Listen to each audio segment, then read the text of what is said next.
Shalom. First and foremost, I'd like to give all praises and honor and glory to Yahweh, Bahashem, Yahweh Shah, Bahashem, Rukak Radash.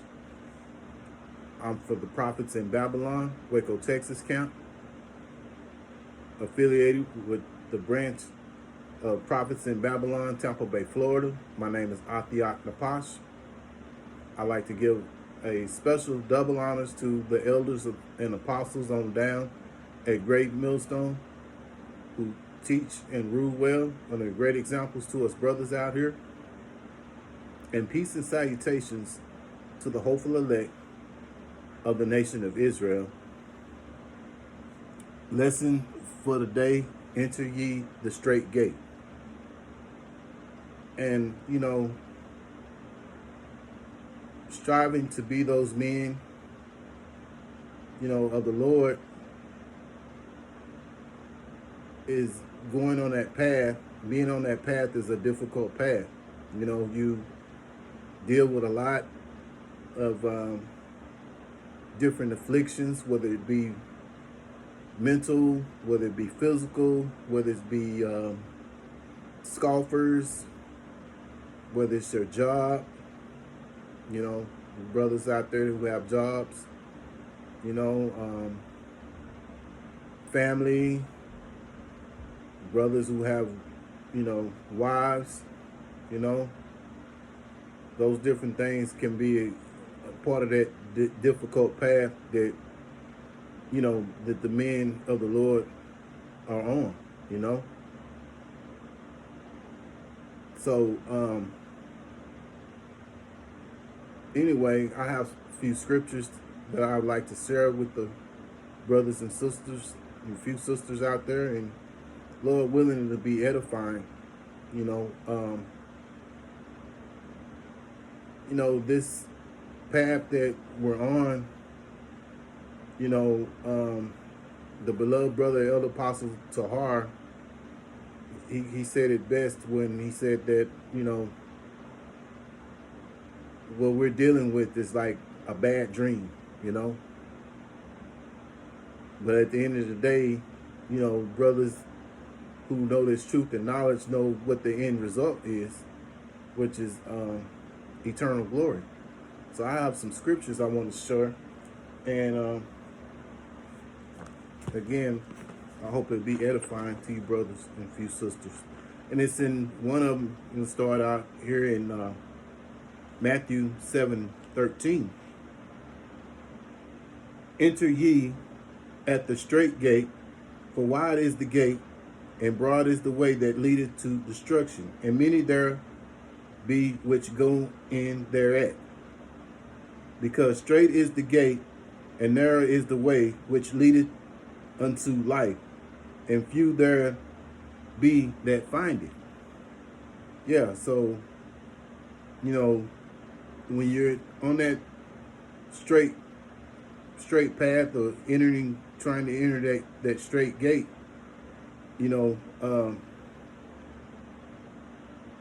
it's a difficult, and very few will be able to find it. But on that broad path, those are the 2/3, who continue on, buying into Esau's the things that Esau has to offer, and that goes against the scriptures, and again, this path, which is the straight gate, is a difficult path,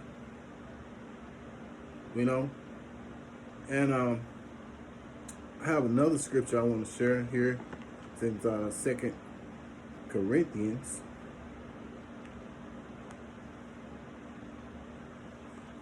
Four and 17.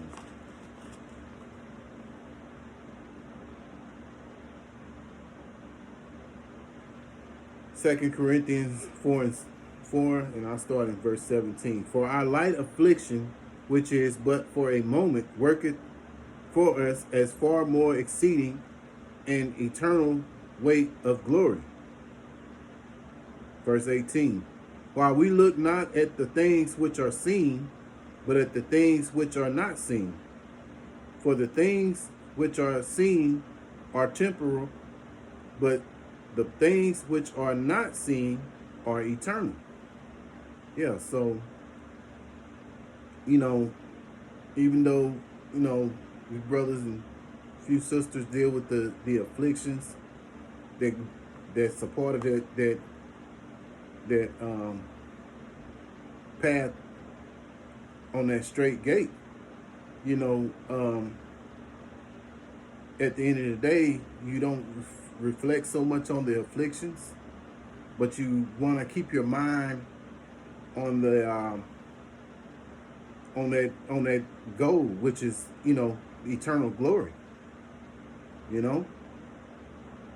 So we should have our eyes reflecting on the things that are not seen, which is that eternal glory, not with us brothers and few sisters out there deal with. So I have another scripture. We're going to go into the Apocrypha, and I'm going to start in 2nd Ezra 7 and 5.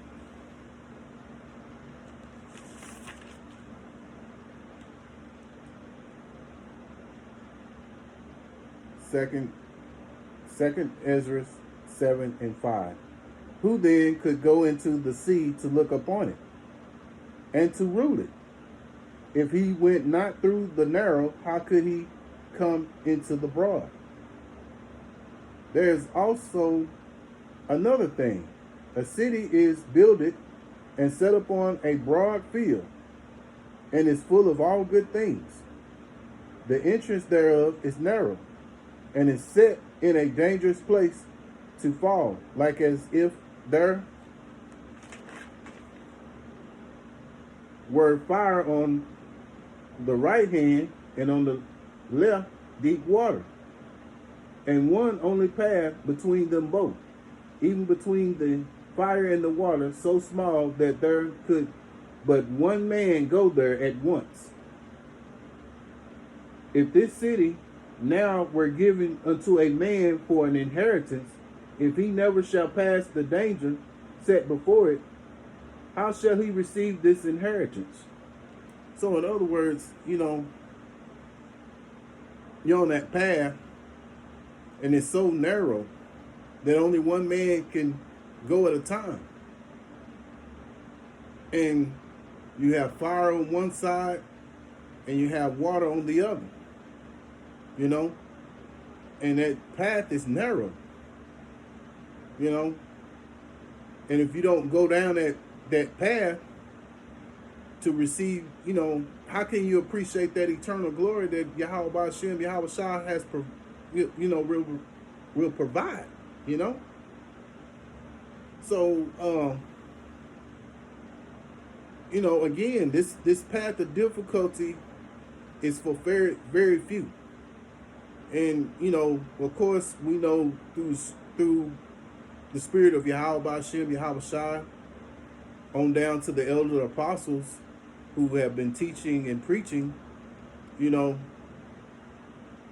that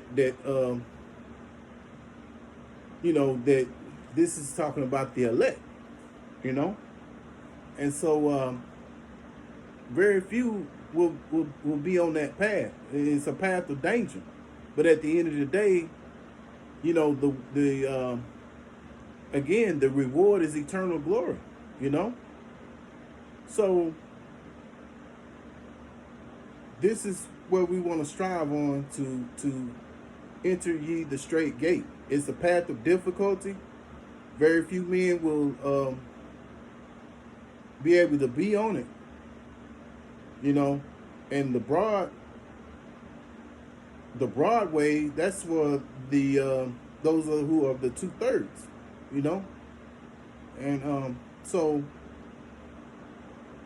course we as men who strive to be men of the Lord willing, we're those men, We're striving to be on that straight gate, you know, to enter that straight gate. It's a path of difficulty, but at the end of the day, our mind should be focused on the eternal glory, not so much as the afflictions that we deal with, you know. So, Lord willing, I hope this was edifying to you, brothers and you few sisters out there. Once again, I would like to give all praises and honor and glory to Yahweh Bahashim, Yahweh Shah Bahashim, Rakak Radash, for giving us this truth and knowledge. Until next time, I say Shalom.